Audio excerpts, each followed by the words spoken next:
Hello বন্ধুরা, আসসালামু আলাইকুম। আমি মামনি কিচেন থেকে বলছি। আশা করি সবাই ভালো আছেন। আলহামদুলিল্লাহ আমিও ভালো আছি আপনাদের ভালোবাসায়। আজকে আমি কচুরমুখী দিয়ে রুই মাছ রান্না করব, আর সেই ভিডিওটি আপনাদের সাথে শেয়ার করব। পুরো ভিডিওটি দেখতে বন্ধুরা আমার সাথেই থাকুন। এখানে আমি যে মুখিগুলো নিয়েছি আজকে সেগুলোই রান্না করব। এখন আমি মুখিটাকে কেটে নেব। প্রথমেই আমি মুখির উপরে যে কুসাটা আছে সেটাকে ফেলে দিচ্ছি।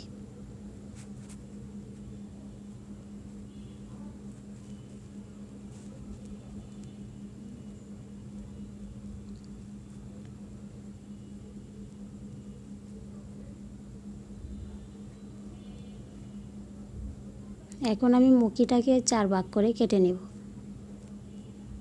দেখেন বন্ধুরা, আমি কিন্তু 4 ভাগ করে কেটে নিয়েছি। এইভাবে আমি বাকি মুখিগুলোকেও কেটে নেব। আমার মুখি কাটা হয়ে গেছে। এখন আমি মুখিগুলোকে ভালোভাবে ধুয়ে নেব। যারা আমার চ্যানেলটিকে সাবস্ক্রাইব করেছেন তাদের সবার জন্য রইল আমার পক্ষ থেকে অনেক অনেক অভিনন্দন। আর যারা এখনও আমার চ্যানেলটিকে সাবস্ক্রাইব করেননি বন্ধুরা, অবশ্যই আমার চ্যানেলটিকে সাবস্ক্রাইব করে আপনাদের বন্ধু বানিয়ে নেবেন। আর আপনাদের নতুন নতুন ভিডিও দেখতে আমাকে সাহায্য করবেন। আসেন আমরা একে অপরকে সাপোর্ট করি আর আমরা সবাই মিলে এগিয়ে যাই।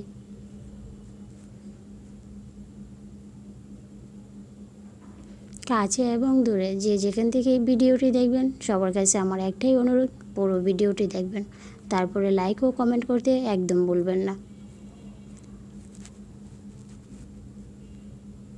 আমি জানি আমার অনেক বন্ধু আছে যারা লাইক ও কমেন্ট করতে একদম ভুলে না।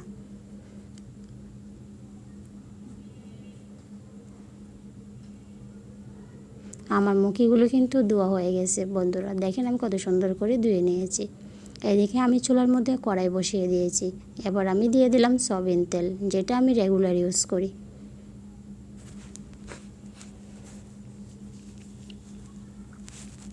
এখন আমি দিয়ে দিলাম পেঁয়াজ কুচি।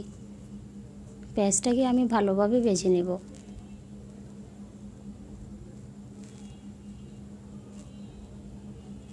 দেখেন বন্ধুরা, আমার পেঁয়াজটা কিন্তু ভাজা হয়ে গেছে। এবার আমি দিয়ে দিব স্বাদ মতো লবণ। লবণটা আপনারা আপনাদের প্রয়োজন মতো দিবেন। দিয়ে দিলাম মরিচ গুঁড়া, দিয়ে দিলাম হলুদ গুঁড়া। এবার আমি মশলাটাকে তেলের মধ্যে কষিয়ে নিব।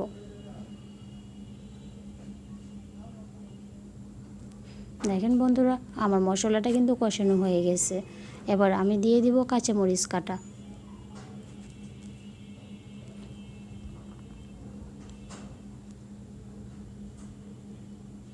এখন আমি দিয়ে দিলাম কচুর মুখিগুলোকে।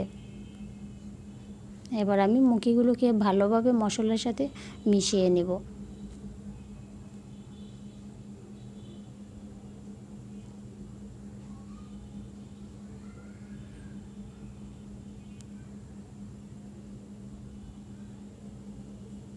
দেখেন বন্ধুরা, মুখিগুলোকে আমি মশলার সাথে খুব সুন্দরভাবে মিশিয়ে নিয়েছি।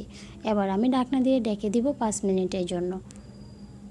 5 মিনিট পর বন্ধুরা আমি আবারও চলে আসলাম। এবার আমি দিয়ে দিব পরিমাণ মতো পানি।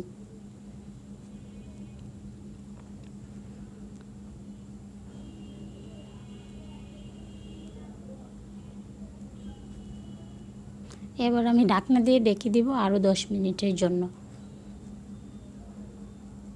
দেখেন বন্ধুরা, আমি আবারও চলে এসেছি 10 মিনিট পর। আমার ঝোলটা কিন্তু এবার ফুটে উঠেছে।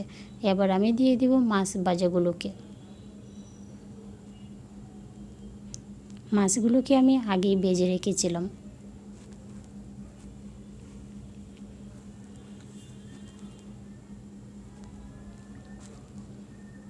এবার আমি দিয়ে দিচ্ছি ধনিয়া পাতা কুচি। ধনিয়া পাতা কুচি দিলে কিন্তু তরকারির ঘ্রাণটা খুব সুন্দর আসে, খেতেও দারুণ হয়। এবার আমি আরও 5 মিনিটের জন্য ঢাকনা দিয়ে ঢেকে দেব। 5 মিনিট পর আমি আবারও চলে আসলাম। দেখেন বন্ধুরা, আমার তরকারিটা কিন্তু হয়ে গেছে। একটা সুন্দর কালার চলে এসেছে এবং একটা সুন্দর ফ্লেভারও এসেছে। দেখেন বন্ধুরা, আমার তরকারিটা আমি এবার গুছিয়ে নিয়েছি। কেমন হয়েছে অবশ্যই কমেন্টে জানাবেন। বন্ধুরা, লাইক করতে কিন্তু একদম ভুলবেন না। আপনারা সবাই ভালো থাকবেন, আমার জন্য দোয়া করবেন। আল্লাহ হাফেজ, টাটা। দেখা হবে পরবর্তী ভিডিও নিয়ে।